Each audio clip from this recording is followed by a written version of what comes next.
ஆதி காலத்து மியூசிக் டைரக்டர்லேருந்து சொல்லணும்னா Adhi Narayan Rao, A M Raja, C R Subburaman, S M Subbaiah Naidu, G Ramanathan, G Devarajan, Dakshinamoorthy, G K Venkatesh, Sudarsanam, Govardhanam, Hanumantharao, Chalapathi Rao, T G Lingappa, Kunnakudi Venkataramaiyer, Kunnakudi Vaidyanathan, Dandapani Desikar, C S Jayaraman, T R Pappa, M B Srinivasan, Ghantasala, Bhanumathi அம்மையார், விஜயபாஸ்கர், அம்சலேகா, பாபநாசம் சிவன், திரை இசை திலகம் கேவி மகாதேவன், மெல்லிசை மன்னர்கள் எம்எஸ் விஸ்வநாதன் ராமூர்த்தி, இன்னிசை வேந்தர்கள் Shankar Ganesh, modern theatres Veda, V Kumar, Chandrabose.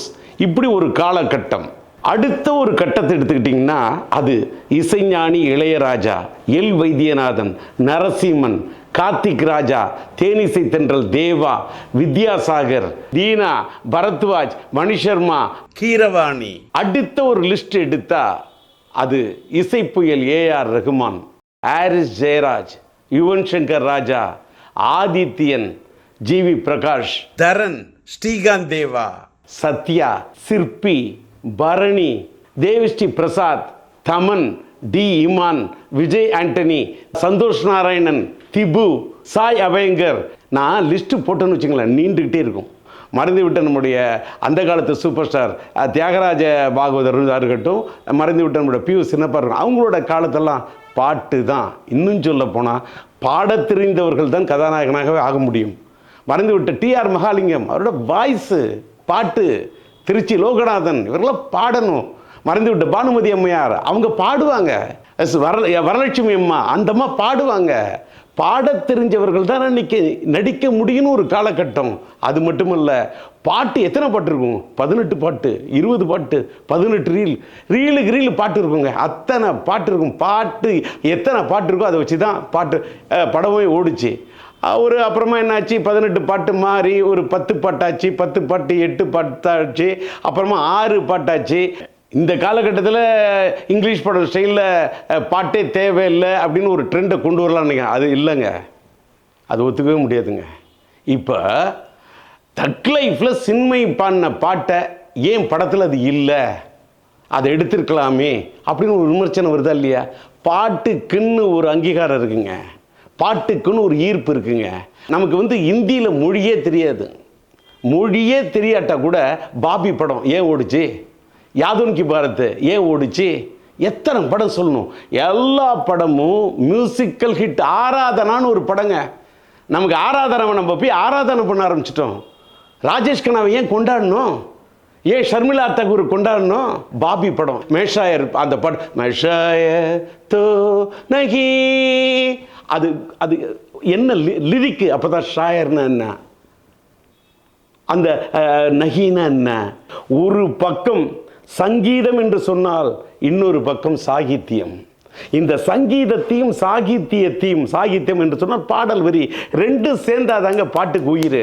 இன்னைக்கு பாடல் ஆசிரியர்கள், கண்ணதாசனுடைய பாடல் வரிகள், பாடல் வரிக்கே பாட்டுக்கிட்டவங்க.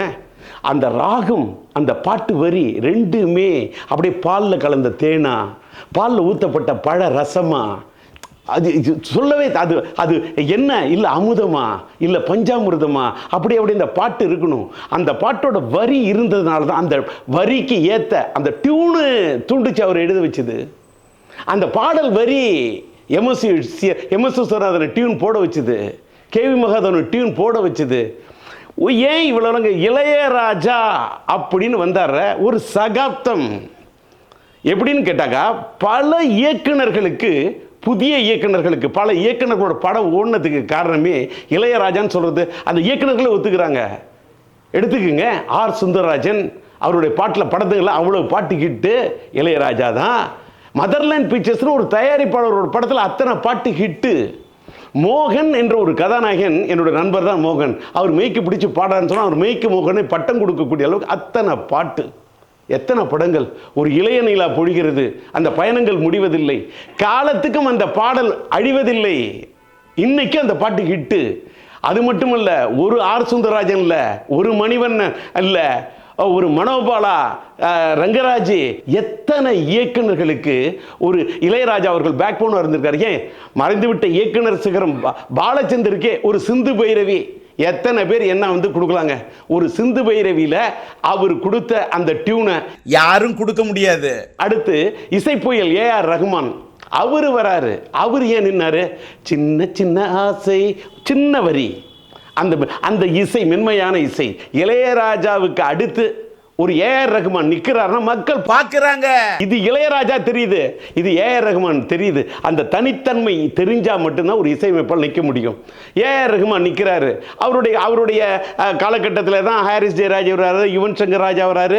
இளையராஜாவோட டியூன் வந்து ஒரு நல்ல சாஃப்டாக அது மெலோடியாக இருக்குன்னு சொன்னாக்கா, ஏஆர் ரஹ்மானோடது வெஸ்டர்னைஸாக இருந்தது, ஒரு மாடர்னாக இருந்தது, சவுண்டுக்கு ஒரு பெரிய கான்சன்ட்ரேஷன் கொடுத்தாரு. அதெல்லாம் வச்சுக்கிட்டு உடனே அடுத்து வந்த மியூசிக் டைரக்டர்ஸ், நிறைய மியூசிக் டைரக்டர்ஸ், புது மியூசிக் டைரக்டர் வர்றாங்க. அவங்களுக்குலாம் இன்ஸ்பிரேஷன் யார்? இவங்க வேணால் இல்லைன்னு சொல்லலாம். ஏஆர் ரஹ்மான் ஒரு பெரிய இன்ஸ்பிரேஷன். இப்போ என்னெல்லாம் கேட்டால் நான்லாம் ஒரு கலா ரசிகனுங்க. அது எஸ்டி பெர்மன் சாங்காக இருக்கட்டும், நௌஷாத் சாங்காக இருக்கட்டும், ஆர்டி பெர்மன் சாங்காக இருக்கட்டும், சங்கர் ஜெயகிருஷ்ணன் சாங்காக இருக்கட்டும், கல்யாண்ஜி ஆனந்தி சாங்காக இருக்கட்டும், பப்பி லஹரி சாங்காக இருக்கட்டும், நான்லாம் ஹிந்தி பாட்டை கேட்டால் இன்ஸ்பயர் ஆவேன், ஒத்துக்கிறேன். காப்பி அடிக்கிறது வேற, இன்ஸ்பிரேஷன் ஆகிறது வேற. அது ஒவ்வொரு இசைமான, ஏன்னா இளையராஜா பாட்டை பார்த்து இன்ஸ்பிரேஷன் ஆகியிருக்கேன். நான் எம்.எஸ். விஸ்வநாதன் பாட்டை கேட்டுட்டு இன்ஸ்பிரேஷன் ஆகியிருக்கேன். நான் கேவி மகாதேவன் பாட்டை கேட்டுட்டு இன்ஸ்பிரேஷன் ஆகியிருக்கேன். அனிருத்தோட காலம் என்று சொல்லக்கூடியது இந்த காலம். இதில் அவர் பார்த்தீங்கன்னா தனுஷாரோட 3 படத்துலேருந்து அவருடைய கேரியரை ஸ்டார்ட் பண்ணி இன்னைக்கு நம்மளுடைய சூப்பர் ஸ்டார் ரஜினிகாந்த் அவர்களுடைய கூலி படமாக இருக்கட்டும், அந்த படமாக அவ்வளோ படங்களுக்கு இசையமைக்கிறாரு. உலகநாயகன் படம் விக்ரமத்துக்கு அதுக்கு இசையமைக்கிறாரு. நம்முடைய இளைய தளபதியுடைய படத்துக்கு மாஸ்டர்லேருந்து ஆரம்பித்து அத்தனை படங்களுக்கு இசையமைக்கிறாரு. அது மட்டுமல்ல, நம்முடைய தலா அஜித் சாரோட அவரோட படத்துக்கு இசையமைச்சிருக்காரு. ஏன் இவ்வளவுலாம் நம்முடைய இயக்குனர் வெற்றிமாறன் இயக்கக்கூடிய சிலம்பரசன் நடிக்கக்கூடிய அரசன் படத்துக்கு கூட இன்னைக்கு அனிருத் தான் இசையமைக்கிறாருங்க. ஏஆர் ரஹ்மான் அவருக்கு ஒரு ட்ரெண்டு, அனிருத்னா எனக்குன்னு இது ஒரு ட்ரெண்டுன்னு அவர் ஒரு ட்ரெண்டை அவர் உருவாக்கிக்கிட்ட காரணத்தால் அவர் நிற்கிறாரு. ஏன் இவ்வளவு இதெல்லாம்? இன்னைக்கு மார்க் ஆண்டனியில் படத்தில் விஷால் சாரும் விரும்பி, என்னோட ஜிவி பிரகாஷும் விரும்பினால போய் பாடினேன். அந்த படத்தோட இயக்குனர் அந்த ஆதிக்க ரவிச்சந்திரன் அந்த பையனும் விரும்பினார், போய் பாடினேன். ஜிவி பிரகாஷை பொறுத்த வரைக்கும் இன்னைக்கு அவரும் ஒரு ட்ரெண்டில் நின்றுக்கிட்டு இருக்காரு. ஒவ்வொரு காலகட்டத்தில் ஒவ்வொரு இசையமைப்பாளர்கள் வருவாங்க, நிற்பாங்க. எஸ்.ஏ. ராஜகுமார் அப்படின்னு சொன்னால் அவர் ஒரு காலகட்டத்தில் நின்னாரே இல்லையா? பல இசையமைப்பாளர்கள் வந்துக்கிட்டே இருப்பாங்க. சில பேரோட பேர் கூட விடுபட்டிருக்கலாம். இன்றைக்கு இளைஞர்கள் புது இசையமைப்பாளர்கள் திறமைசாலிகளாக இருக்கிறார்கள். ஆனந்த யாழை அப்படின்னு அந்த பாட்டு இருக்குன்னா, யார் ஏன் பாட்டு எழுதுனது, யாரோட யார் ஏன் அது பாடினது, அந்த அளவுக்கு எதுவுமே தெரியாமல் அது ஒரு ஈர்ப்பை கொடுக்குது. பாடல் வரி முக்கியங்க. மறைந்து விட்ட நான் முத்துக்குமார் எதை வச்சு நின்னாரு? அந்த பாடல் வரிங்க. இன்னைக்கும் இளைய பாடலாசிரியர்கள் நல்லா எழுதுறாங்க, புதுசாக யோசிக்கிறாங்க, அவங்கள பாராட்டுறேன். இன்றைக்கி இசை மாறி போச்சு. ஒரு ஏஐ காலம். ஏஐ இந்த காலத்தில் போய் மியூசிக்னு சொன்னோன்னா ஒரு 10 வெற்றி பெற்ற பாட்டை எடுத்து கொடுத்து இந்த பாட்டெல்லாம் இதில் இருக்கிற முக்கியமான ஐட்டத்தை இது பண்ணி கொடுத்தோன்னா அது அப்படி அழகாக செலக்ட் பண்ணுது, கட் பண்ணுது, ஃபிட் பண்ணுது, எடிட் பண்ணுது, கொடுத்துருது. அதையே இப்போ மியூசிக்காக போட்டுடலான்னு நினச்சிடக்கூடாதுங்க.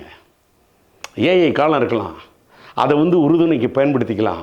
எந்தெந்த பாட்டு வெற்றி பெற்றது, எப்படி இது பண்ணலாம், அதை தூண்டி விடுறதுக்கு வச்சுக்கணும், இன்ஸ்பிரேஷன் வச்சுக்கணும். ஆனால் கம்போசர் வேணுங்க. நான் இவ்வளோ மியூசிக் டைரக்டர் லிஸ்ட்டு பேர் சொன்னேன், அவங்களாம் கம்போசர்ஸ். அந்த டியூனு கம்போசிங் இருந்தால் தான், அந்த டியூன் இருந்தால் தான் பாட்டு ஜெயிக்கும். அதாவது இப்போ இந்த மியூசிக்கில் மக்களுக்கு அந்தந்த காலகட்டத்தில் தலைமுறை மாற மாற மியூசிக்கோட ஸ்டைல் மாறும்.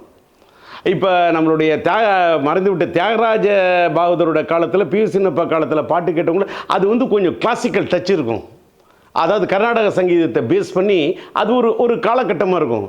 அதே ஸ்டைல் அதை கேட்டு அந்த மைண்டு டியூன் பண்ணிக்கிட்டு அந்த டியூனில் செட் ஆனவங்களுக்கு அடுத்து கொஞ்சம் மியூசிக் ஸ்டைல் மாறும். ஒரு ஏஎம் ராஜா இருந்தாருன்னா அவரோட ஸ்டைலு அது அப்படியே அடுத்து அப்படி பார்த்தீங்கன்னாக்கா மெல்லிசை மன்னர் எம்.எஸ். விஸ்வநாதன், ராமூர்த்தி அவங்க காலத்தில் கொஞ்சம் சாஃப்டாக டியூன் கொஞ்சம் மாறும், அது ஒரு ஸ்டைல் மாறும். இப்போ அந்த பாட்டு மாதிரி இது இல்லையேன்னு தான் இப்போ சொல்லுவாங்க. ஆனால் எம்.எஸ். விஸ்வநாதனோட காலம் மாறின பிறகு அங்கேருந்து இளையராஜா வந்தோன்னு ஒரு புது ட்ரெண்டு வரும். ஏன்னா அந்த மாதிரி இல்லையே அப்படின்னா இளையராஜாவோட அதே டியூனை கேட்டுட்டு இருந்துட்டு இளையராஜா இது மாதிரியே இல்லையே, இப்போ ஏஆர் ரஹ்மான் இது வேற மாதிரி இருக்க, ஏஆர் ரஹ்மானுடைய இதை கேட்டோன்னா அப்போ சொல்லுவாங்க ஏஆர் ரஹ்மானோட ட்ரெண்டு அது போயிட்டே பேருக்குள்ள இப்போ அனிருத் வந்தோன்னா இந்த காலத்து பிள்ளைங்களுக்கு அந்த மாடர்ன் டோன், அந்த சவுண்டு, அந்த இதில் இருக்கக்கூடிய புது ஹூக்கு, இன்றைக்கி இருக்கக்கூடிய டோன்ஸு, இன்றைக்கி இருக்கக்கூடிய இந்த அட்வான்ஸ் சவுண்டு, இன்றைக்கி இருக்கக்கூடிய இந்த டிஜிட்டல் வேர்ல்டு, அதில் உள்ள இந்த காலத்து பசங்களுக்கு அவங்களுக்கு ஒரு டேஸ்ட்டு பிடிக்கும். அதனால் காலத்துக்கு காலம் டேஸ்ட்டுக்கு ஏற்ற மாதிரி காலம் மாறும். அந்த காலத்தில் டெலிஃபோனில் பேசணும், இப்போ செல்ஃபோனில் பேசுகிறோம், ஐஃபோனில் பேசுகிறோம், ஸ்மார்ட் ஃபோனில் பேசுகிறோம். காலம் மாற மாற எல்லாமே மாறும். அதில் தான் இசையும் இன்றைக்கி டியூனும் எல்லாமே மாறிக்கிட்டு இருக்கு. என்ன மாறினாலும் 7 சுரம் தாங்க, சரிகம பதனிசா 7 சுரம். அதுக்குள்ளே தான் மியூசிக் சுற்றிக்கிட்டு இருக்கு. என் படங்கள் நான் ஏதோ கொஞ்சம் சினிமாவில் கொஞ்சோண்டு படம் எடுத்து சாதிச்சிருக்கேன்னு சொன்னால், என் படம் வெற்றி பெற்றதுக்கு காரணம், நான் நின்னதுக்கு காரணம் என்னுடைய பாடல் வரி, என்னுடைய இசை. ஆனால் இந்த இசை நான் வந்து ஒரு பெரிய இசையமைப்பாளரும் கிடையாது, நான் ஒரு பெரிய ஒரு மேதையெல்லாம் கிடையாது. எனக்கு ஏதோ இருந்த கொஞ்சம் ஒரு ஏதோ மெட்டு கட்டி பாடுவேன். எனக்கு இருந்த ஒரு சின்ன இசைஞானம், இதை எனக்கு கொடுத்தது என்னை பெற்றெடுத்த தாய். எங்கள் அம்மா அருமையான ஒரு கர்நாடக சங்கீதம் பாடக்கூடிய பாடகி. அவங்க எங்கள் அம்மா என்னை தட்டி கொடுத்து தாளத்தை கற்றுக் கொடுத்து வளர்த்தாங்க. எங்கள் அம்மா பண்ண தாலாட்டு, அதை வச்சு தான் நான் இது குழந்தை பாடும் தாலாட்டுன்னு பாட ஆரம்பித்தேன். நான் இன்றைக்கி ஏதோ ஒரு இசையமைப்பாளராக என் படத்துக்கு போய் நானே இசையமைச்சுக்கிட்டு வேறு எந்த இசையமைப்பாளர்கிட்டையும் போகாமல் நான் ஒரு தனித்தன்மையோடு நின்றுன்னு சொன்னாக்கா, அதற்கு காரணம் ஒன்று என்னை பெற்றெடுத்த தாய், இன்னொன்று என் தமிழ்த்தாய், அடுத்து என் கலைத்தாய், அடுத்து என்னுடைய இசைத்தாய். இந்த தாய் இசைத்தாய், நீ என்னை இசைத்தாய், நீ என்னை அசைத்தாய், கையில் எடுத்தாய், ஞானம் கத்து கொடுத்தாய், என்னை வாசமுள்ள பூவாய் தொடுத்தாய், என்னை வளர்த்தாய், தடுமாறினால் தவித்தாய், தாழாமல் துடித்தாய், கண்ணீர் வடித்தாய், பாடலை படித்தாய், சங்கீதத்தை கற்பித்தாய், என்னை சந்தோஷமாய் புதுப்பித்தாய், நான் தவறு செய்தால் கண்டித்தாய், நான் அவசரமாக பாடினால் தண்டித்தாய், இப்படி அடுக்கினேன் பல தாய். அந்த தாயின் அருளால் தான் பாடிக்கொண்டிருக்கிறது இந்த வாய். நேயர்களே, லைக் பண்ணுங்க, ஷேர் பண்ணுங்க, சப்ஸ்கிரைப் பண்ணுங்க. எல்லாத்த விட பெல் பட்டன் அழுத்துங்க. அப்பதான் நாங்கள் என்ன காணொளி போட்டாலும் உங்களுக்கு நோட்டிஃபிகேஷன் வரும்.